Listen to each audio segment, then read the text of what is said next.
Hey everybody, it's Amy, coming at you from my home. I'm in bed. I was discharged yesterday, which was Sunday, March the 13th. I had surgery at Rex Hospital in North Carolina, Raleigh, North Carolina, on Thursday, March the 10th. So I was in the hospital for 3 nights total. I had a slight complication during my procedure. I had formed a small leak. Which Dr. Tyner was fortunately able to fix. They just wanted to keep me overnight to make sure that everything looked good in my blood work. There was no indication of infection, and there was, so I was able to come home yesterday. So today is my first full day at home. I had the biliopancreatic diversion with a duodenal switch, which is, commonly known as SIPS. So when I was first introduced to me by my doctor, my surgeon, they mentioned it as SIPS. And that's what they requested of my insurance at the time when they were submitting it for approval. SIPS is a relatively new procedure, so ultimately my my insurance company said no to SIPS, but they were able to kind of come to a common ground, which was this procedure. Like I said, the biliopancreatic diversion with a duodenal switch. It's kind of it's not a traditional duodenal switch. It's not a traditional SIPS. It's kind of a hybrid of them. So it's a little bit from this, a little bit from that, but that's ultimately what I had. So a couple of things since I've gotten home. Let's see.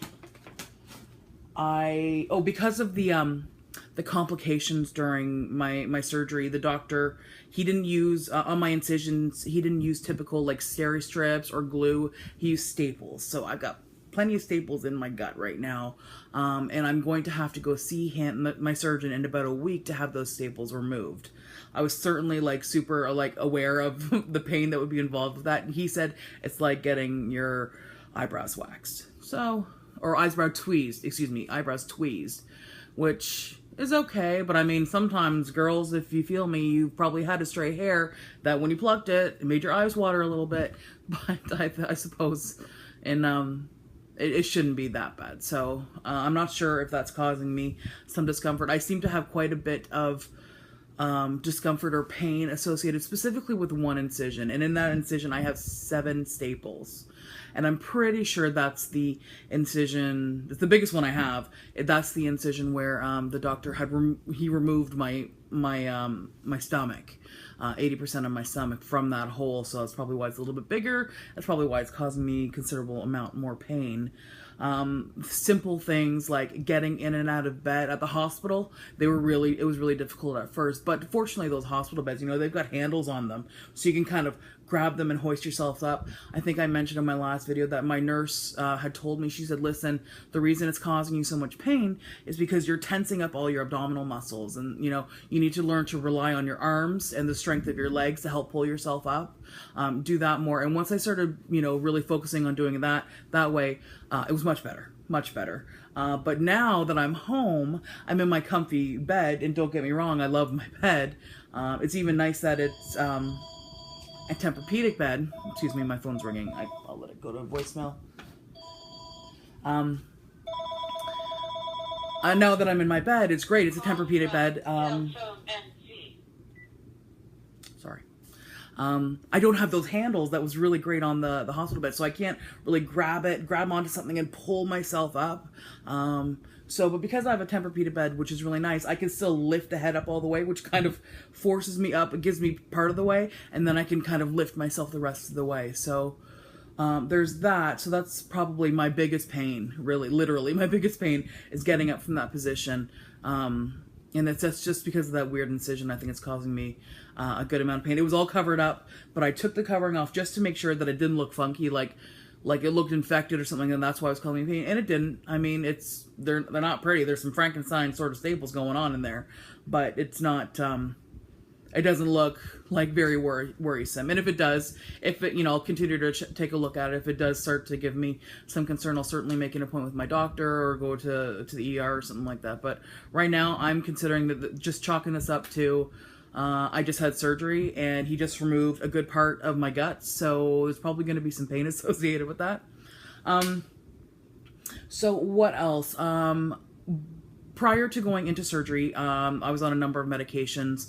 I was on levothyroxine because I've got hypothyroidism.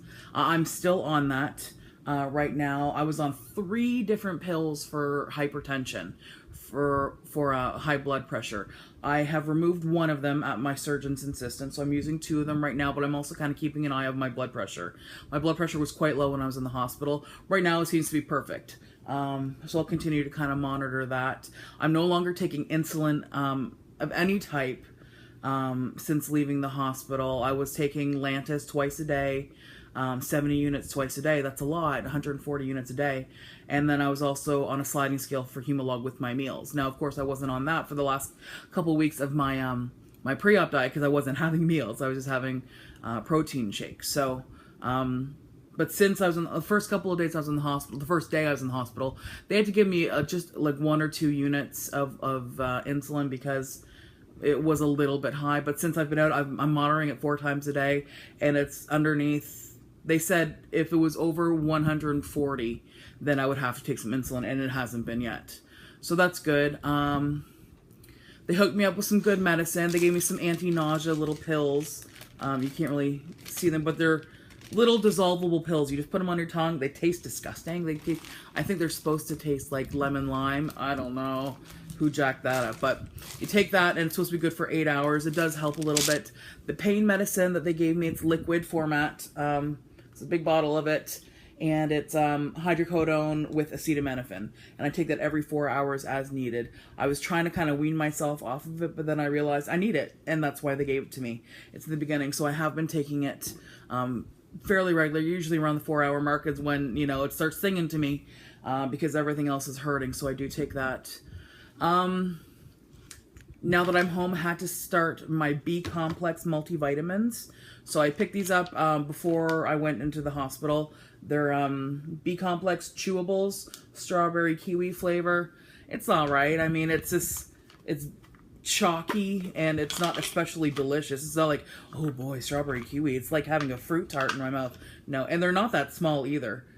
That's one of them. Probably the size of a Tums or something like that. So I have one of those a day.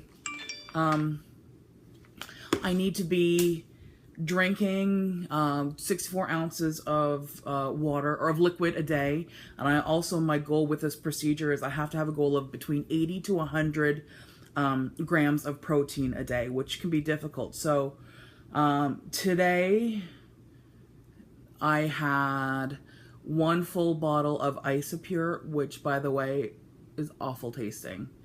But it's 20 ounces. I don't have a bottle here, but it's 20 ounces of clear liquid. And this one, the one that I have today was apple melon. It had 40 grams of protein, 40 grams in this 120 ounce bottle. So I did that. So I'm like, jackpot. I'm like halfway there to my goal already just by doing that. And then I'd been on clear liquids the entire time I was at the hospital. That was a clear liquid. So I wanted to try something else. And I tried a protein shake that I had here, that I had bought in advance and had it here at the house. And it was pure protein. Once again, I do not have a can here to show you, but it was 11 ounces and it had 35 grams of protein in it. So I just went through that. I have these little cups that I bought online because I have these little 2-ounce cups, you know, that you just put anything in. You can get them at restaurants or whatever when they give you, you know, sauce on the side sort of thing. But it's just 2 ounces. It seems, I don't know, it's ugly, I suppose. And if I'm going to be drinking out of these things for a while, I bought these things on Amazon, and they're little clear cups, also 2 ounces, but I'm not sure if you can see that. But it's insulated too. It's glass. It's insulated. So if I want to put some warm tea in it or a warm beverage or chicken broth or something like that, that'd help keep it insulated and it would protect my hands. So I've been drinking out of that too. That's what I was having protein shake out of. And so that's been good.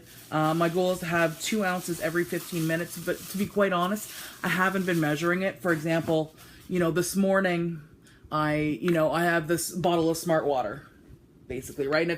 And it's got almost 34 ounces. So I figure if I can have 2 of these in a day, that's fantastic. There's, you know, over 64 ounces right there. But the good thing is the protein shakes and the protein drinks that I'm drinking will also, can also count as my 64 ounces. So I had 20 ounces earlier today with that Isopure. I had 11 ounces with that pure protein drink. So that just leaves really like 33 ounces or something like that. So I'm just going to finish. If I can finish this whole thing, that's fantastic. And if I can go above and beyond that, that's great. So I'm not having a terrible time with that. I'm not really measuring this. I'm just kind of taking sips whenever I'm awake, basically. And, I mean, I can't chug this the way that I did once upon a time, certainly. So I just continuously sip, sip, sip, and try to walk as much as I can. I was a little ambitious. I went downstairs and just to walk a little bit, right? Because in the hospital, it's easy to walk up and down these great big hallways, but here my hallways are not that long. So I was walking up and down the stairs. I went into the kitchen. And so I was just doing a little bit of tidying up in there, like wiping down the cutting board. And I was going to start the dishwasher. Did a couple of things like that, and that just tuckered me right out.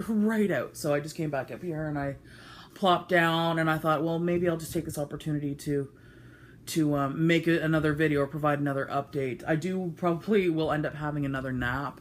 The problem with having a nap is that I can't drink. I can't sip when I'm doing it. I'm really trying to focus on getting my liquids and my protein in while I can. So for the... Oh, before I get into that. So a friend of mine, after I got home yesterday, they stopped by and just to say hi and tell me that, you know, that they were here for me. That was really nice of them. I haven't told a whole lot of people in my life, but these are a couple of really close friends that I love more than anything. So I felt that I could trust them and they'd be supportive about it. So I told them about it. We typically go on vacations together quite often. And so they came over and they brought me this bag and they said it's an early Christmas present. And it's for when you lose all this weight and you become tiny, tiny. And of course, I'm like, when in my life am I ever going to be tiny, tiny? But okay. So they said, we brought you a new outfit you can take with you on vacation when you become tiny, tiny. And this is what they got me. It's a bathing suit for a toddler girl, which is hilarious and adorable. And I don't think my head would fit inside of it. So... when I was opening it, I felt a little bit of trepidation when I was opening it. I'm like, oh my God, are they giving me like a little teeny weeny like bikini? Because that's putting a lot of pressure on me.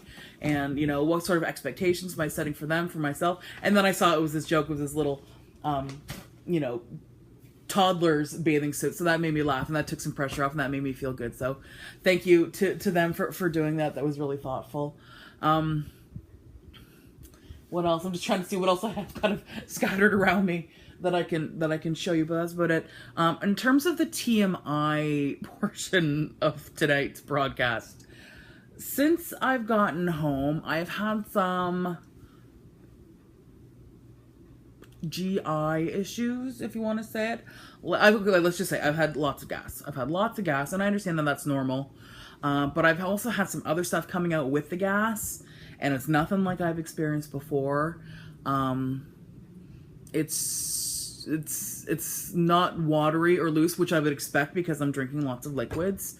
But it is very loose. It's really hard to describe. It's not pleasant, and I'm not sure if it's associated with this part of the duodenal switch, and like, is this what it's going to be like forever?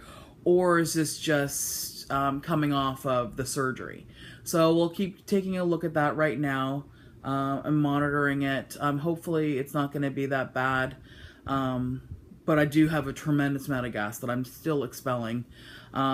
So we'll just kind of keep an eye on it. I really hope that this isn't going to last forever. I'm hoping it's just part of the surgery. And another thing, you know, I did some research on to see if this was normal. And a lot of people are saying, keep in mind that I have been on liquids only for a good few weeks now. So as people were saying online, liquid in, liquid out. You know, if all you're putting is liquid in, all you're going to get is liquid out. So I can understand that. I haven't had any solid food, so I would expect that most of the stuff that's coming out of me is going to be liquid as well. So it's just not very pleasant. It's just not fun at all. So yeah, I just hope that it's going to end soon. Yesterday when I got home from the hospital, the very first thing I did was I got into the shower and I had a shower. And that felt glorious. My hair was just like a rat's nest. It's still a rat's nest, it looks like. I'm a hot mess. Y'all can deal with it. But my skin, all over my abdomen and everything, it was like, it was irritated and red. And I still had that Shoot, I forget the name of it. It's that orange stuff that they put all over your stomach, like that antiseptic during surgery to help, you know, prevent infection and all that. It was still on my skin, and you know, it had been there for like 4 days, and so it was really making my skin itchy and everything, and it was really irritating. So once I had a shower, I was able to wash that off, very gently, of course. I've got, you know, padding and stuff all over my incisions, but once I did that, I can even tell now that it's starting to clear up. So I was worried. I was like, oh my God, this is the last thing I need is an allergic reaction. I need that like I need a hole in the head right now. But I don't think that's what it was. I think it was just, it had been on there for a while. It was irritating my skin, but I see that it's already starting to come back. My skin's starting to come back, so that's good. What else? So like I said, next Monday I got to go back to my surgeon's office where he'll remove the staples. Oh, I had a drain. Because of the complications, they installed a drain while I was in the hospital, and I'd heard stories that it was incredibly painful to have drains removed. Some people were even saying that they went home after the hospital and they still had the drain in, so like they had to walk around, you know, at home while they're in recovery with this like Christmas ornament bulb hanging off of their side, collecting disgusting fluid. I'm like, oh my God, just kill me. That would be awful. So I didn't want them to take it out because I was afraid of the pain, and at the same time I didn't want to be walking around with this bloody thing hanging off my gut for like a week or so. But they removed it while I was there, and I was so scared of it, and I don't know why I was. People on the internet can tell you scary stories. So if you, I really hope that if you end up having to have a drain, which I hope you don't have to, but if you do, I hope you have the same experience that I did, in the sense that like when they pulled it out, first of all, I wasn't watching, but my husband was watching. He said it was quite long, which, I mean, it makes sense. It's a bulb hanging off and it's going way into my guts.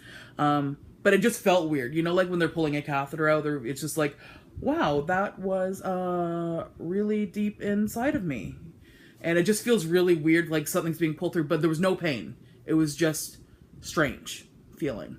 So you can rest assured, if you had the same experience as me, there was no pain involved, which was certainly nice because I've got my fair share of pain. So this video is now running long, and I've just kind of been rambling on and on. I apologize for that, but if you stuck with me through the duration of this video, thanks very much. I appreciate it. So I'll give updates every once in a while. If there's something notable to say, certainly after I get my staples removed next week by my surgeon, but, or if I'm bored and I might want to just pop in and say hi to y'all. If you have any questions, feel free to leave comments. I review them, since I'm not doing anything. I got plenty of time on my hands, and I've been watching a lot of YouTube videos, and people have been responding, and I appreciate that. And so, if you have anything for me, any questions or anything you want me to address, I'd be glad to respond to those via the comments. Otherwise, I will catch you next time. Thanks, everybody. Take care.